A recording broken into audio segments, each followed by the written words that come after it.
All right, drink we're about to make is called Blue Meanie. All right, put some ice in a glass and measure out 1 ounce of tequila.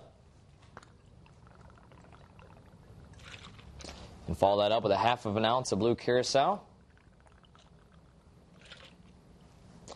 And fill it up with sour mix.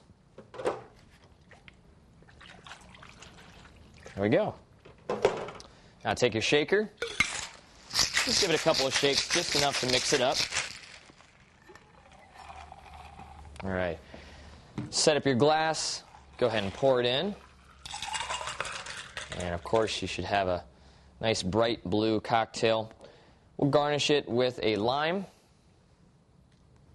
and add a straw.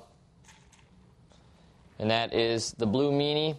It's going to be an orange-flavored, sour tequila drink. Bottoms up. Don't be so mean.